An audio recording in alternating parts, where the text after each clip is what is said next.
UNICEF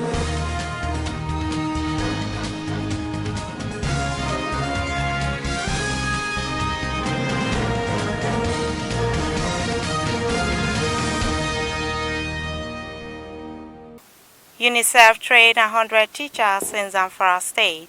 KATSINA set up Judicial Commission of Inquiry on SARS. IGP orders deployment of anti-riot police following attacks on police facilities. On business, Nigeria loses 700 billion naira in 12 days to end SARS protest, says Lagos Chamber of Commerce and Industry. And on the international scene, U.S. issues security alert over end SARS protests. Hello and welcome to Svtv News. I am Musa Joy Onyoza.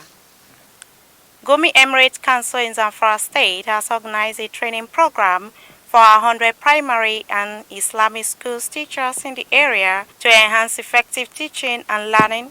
Reports gathered that the training was in partnership with the United Nations Children's Fund, UNICEF, under its reading and numeracy activity runner program. The Emir of Gumi, Mr. Justice Lawal Hassan, said that the training was one of the Emirate interventions to improve education standard by building the capacity of teachers in the area. For more on the story, over now to our correspondent, Hawa Muhammad. The Emir explained that education is the responsibility of the society, not government alone. He said, considering the importance of education to the development of the society, they have no option than to partner with government and other stakeholders to improve the standard of education of their children. The Emir said they will continue to partner with government and non-governmental organizations to improve the education sector of ZAMFARA State. He enjoined the beneficiaries to translate what they learned in impacting qualitative education to their students. In a remark, Chairman of the State Universal Basic Education Board, Alhaji Abubakar Maradon, commended the Emir for the intervention. Represented by member of the board, Abubakar Abdullahi, the chairman expressed the hope that the training would enhance the capacity of teachers and impacting on learning outcomes. Hawa Muhammad, reporting for SVTV News. 6 states, Plateau, Ondo, Lagos, Ekiti, Osun and Kano, have imposed a 24-hour curfew in their areas as end-SARS protests turn violence. The Plateau State Governor imposed the curfew in Jos North and Jos South local government areas of the state. The governor in a state broadcast on Tuesday evening described as unfortunate that in the past few days the end-SARS protests, which began as peaceful, have gradually degenerated to the situation where hoodlums have attacked and molested innocent citizens who are going about their normal businesses. For more on the story, Beauty Abdulmalik report. He directed the imposition of the curfew with effect from 8 p.m. Tuesday, 28th of October 2020 till further notice. Governor Lalong said by this directive, all forms of protest are banned in 2 local government areas of Jos North and Jos South. Accordingly, all public and private businesses are to shut down activities immediately, while parents are strongly advised to rein in their children, youth, and wards to forestall further breakdown of law and order. The governor disclosed that only those on essential services will be allowed to move around to their duty post. The governor explained that government had watched closely the protests, which are normal in a democracy that guarantees the right of citizens to ventilate their grievances over any matter. He said the development took a new turn on Tuesday, 20th October 2020, when the protest led to the destruction of properties, cars, and looting of business premises along the Ahmadu Bello Way, as well as the burning of a place of worship along Gayo Road in Bukuru, which recorded 3 deaths.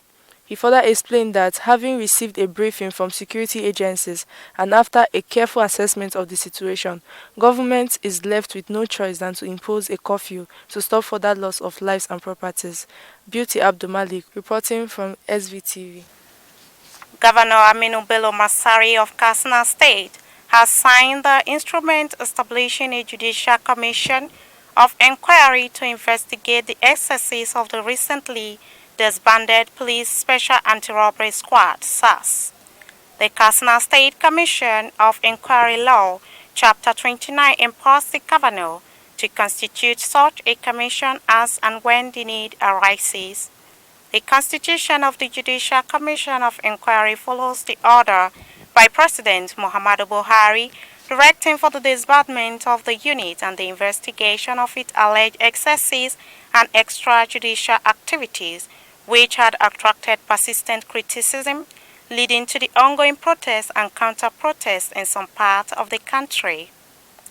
The 10-member commission, which has Justice Abbas Abdullahi Bawale of the KATSINA High Court as chairman and Alhaji Ibrahim M. Daku of the Governor's Office as secretary, has 2 gender-based representatives from the civil society's organization, 1 representative of students, and the state coordinator of the National Human Rights. The Nigerian Union of Journalists, NUJ, on Tuesday raised alarm over the continued silence of President Muhammadu Buhari over the EndSARS protests that have engulfed the country. The NUJ said it agrees that the proper measures in addressing the grievances of the EndSARS protests have not been taken. It therefore suggested that the President and Commander-in-Chief Muhammadu Buhari should come out and address Nigerians with a clear strategy on how to tackle the grievances. For more on the story, over now to Shehu Magaji.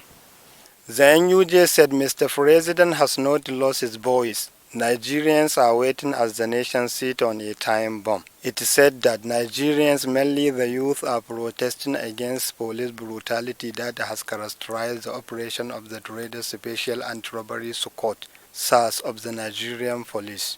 These were contained in a statement by the National Secretary of the NUJ, Mr. Shuaibu Usman Liman, in which he noted that the disbanded SARS were legendary in its abuse of human rights. It is said that even though the Inspector General of Police quickly disbanded SARS and substituted it with special weapon attack team SWAT, the protesters were not impressed. The NUJ said that to the protesting youth, the haste with which SWAT was set up was a gimmick to prevent the agitation for the complete reform of the police. Solidarity forever, solidarity forever, we shall always fight for our solidarity forever, hey, solidarity.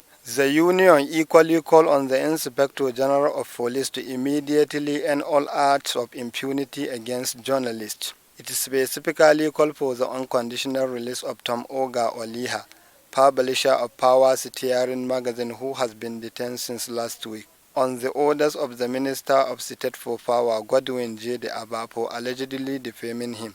Shehu Magaji reporting for SBTV News.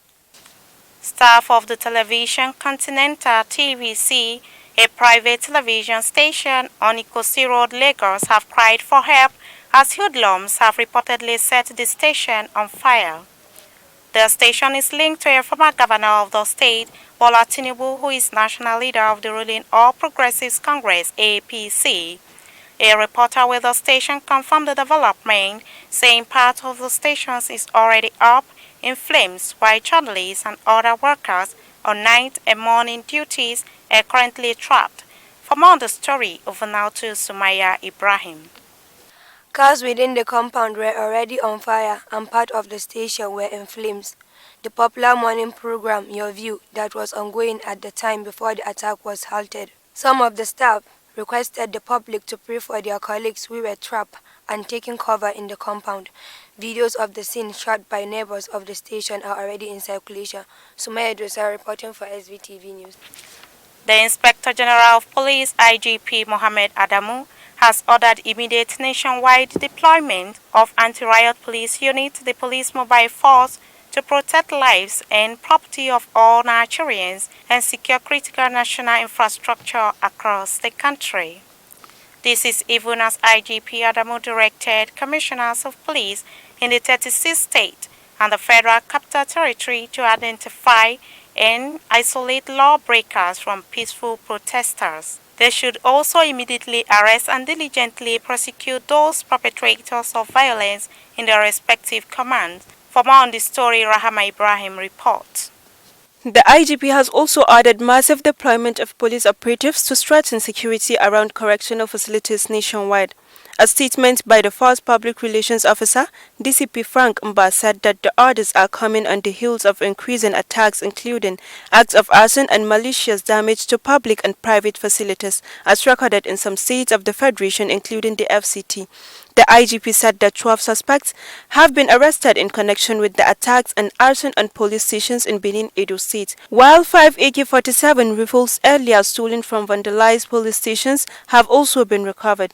The police boss called on members of the public to avail the police with useful information that can lead to the rearrest of the fleeing inmates unlawfully released from correctional facilities. Meanwhile, the IGP has also advised parents and guardians to prevail on their children to steer clear of acts of violence and criminality, warning that the force will henceforth exercise the full powers of the law to prevent any further attempt on lives and properties of the citizens. I am Rahma Ibrahim Dosara, reporting for Standard Voice Television News. Over 10 vehicles, including buses carrying passengers along the Maiduguri-Damaturu Road, were intercepted yesterday by the dreaded Boko Haram terrorists and ISWAP at about 3 p.m. around Jekana village. Report says many passengers were reportedly abducted. The report says that many families were thrown into confusion as many others rushed to Borno Express terminals as they could not connect with family members that traveled on Monday about the period of the incident. Look at people's cars burning. Can you imagine? Look at people's cars burning. This is a car stand, raised down. I don't know what these boys want. Attacking peaceful protesters. These car stands, these car sellers, they are not protesting. The car sellers are not protesting. Why are you burning our cars? Why are you burning our cars? Why are they burning our cars? These Fulani boys, why are they burning our cars? Why? An elderly man who identified himself as Malam Usman said his daughter, who traveled about the same time, could not be reached on the phone and her belongings were not among those brought back to the station. People have come and collected their family members' bags and boxes, but he has not seen his daughter's belongings. The federal government says it has received petitions from various groups dissociating themselves from the SARS protest. The Minister of Information and Culture, Lai Mohammed, said this in Abuja.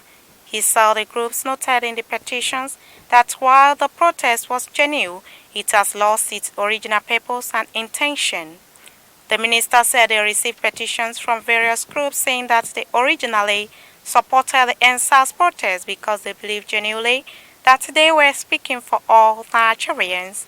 They said in the petition that in the last few days, they have also become victims of the protest and they could not go to work and markets while many stores have been looted. There are also reports that one of the conveners of the SARS have resigned on the ground that the protests have been hijacked from them. President Muhammadu Buhari on Tuesday in Abuja applauded the Nigerian Police Fund Pensions Limited for instituting a retirees resettlement support scheme which will provide financial support for retired police officers, assuring that the federal government was fully committed to improving livelihood of serving officers. The president, who virtually commissioned the new head office building of Nigerian Police Fund Pensions Limited, said the government was also focused on ensuring that police officers who served the nation meritoriously were resettled into retirement with some financial support. To the Nigerian Police Fund Pensions Limited, the president applauded the company for instituting a retiree resettlement support scheme through which it will provide some form of financial support to retired police officers to enable them to resettle fully in retirement after meritoriously serving the nation. Taking your services to the doorstep of police officers by maintaining an office in each police command and formation is also very laudable. Still to come your way is the business and the international news, but before that, a quick commercial break.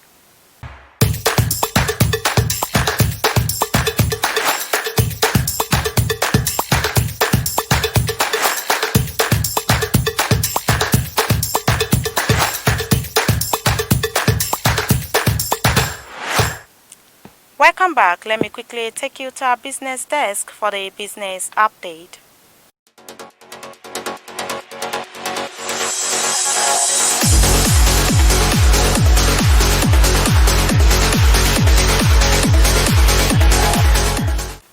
Welcome to Standard Voice Business Updates. I am Hawa Muhammad. The Lagos Chamber of Commerce and Industry, LCCI, said that the Nigerian economy has lost over 700 billion to the end SARS protest over the last 12 days. The president of the chamber, Mrs. Toki Mobogunje, said this while reviewing the economic implications of the protest in a statement. She noted that the LCCI appreciates the value of citizens' engagement and the demand for accountability which the protest represents, but lamented the negative impact on the economy. Mrs. Mobogunje stated that, in a consonance with democratic norms, they also form vital ingredients for good governance. The chamber is, however, concerned about the negative impacts and the protracted nature of the End SARS protest has on business activity across the country. Over the past 12 days, economic activities have been crippled in most parts of the country and has been particularly profound in the urban areas. The Nigerian economy has suffered an estimated 700 billion naira loss in the past 12 days. She asserted that the protest has been impactful and profound, adding that it has achieved some significant outcome by reawakening the need to reform the shortcomings in the nation's political governance. Still on the business update, the federal government has reiterated its commitment to fully execute the 75 billion naira micro, small and medium enterprise survival fund. It said the scheme, which is aimed at alleviating the challenges faced by small businesses during and after the COVID-19 pandemic, has so far attracted 432,000 applications from 12 states, out of which 70,000 has been picked. The Special Assistant to the President on MSMEs in the Office of the Vice President, Tola Adekunle Johnson, disclosed this on Monday while giving an update on the scheme. He explained that the scheme is different from that of trader money because it is not a loan but a grant. The payroll support goes straight to the beneficiary's account with his or her bank identification number, BVN. Already, data has been collected on this and hope to publicize it at the end of the scheme. That's all on Standard Voice Business Updates. I am Hawa Muhammad. And on the international scene, United States Embassy in Nigeria warns Americans in the country to avoid areas affected by the SARS protest. An advisory on its website and social media handles says multiple demonstrations are ongoing across Nigeria. The embassy urged all U.S. citizens to avoid areas around protests and demonstrations and to check local media for updates and traffic advisories. They should also continue to be vigilant and avoid areas affected by the protest. The security alert, which was issued after the 24-hour curfew imposed by the Lagos State government, says multiple demonstrations are ongoing across Nigeria, which include areas within the consular district of Abuja and Lagos. Although most demonstrations are peaceful and some have become violent and have shut down major thoroughfares and bridges, some police stations have been targeted. Lagos State closed all schools indefinitely as of October 19 due to protests and implemented a 24-hour curfew starting at 4 p.m. on October 28. Consulate General Lagos is closed for the rest of yesterday and today. That has been the news from Standard Voice Television. To end the news, a quick look at the major headlines. UNICEF trained 100 teachers in ZAMFARA State. KATSINA set up Judicial Commission of Inquiry on SARS. IGP orders deployment of anti-riot police following attacks on police facilities. On business, Nigeria loses 700 billion naira in 12 days to end SARS protest, says Lagos Chamber of Commerce and Industry. And on the international scene, U.S. issues security alert over end SARS protest. That's the news on behalf of the production crew and Head of News and Current Affairs Department, Alhaji Ibrahim Garubatinau. I still remain Musa Joy Onyoza. Thanks for watching and stay tuned.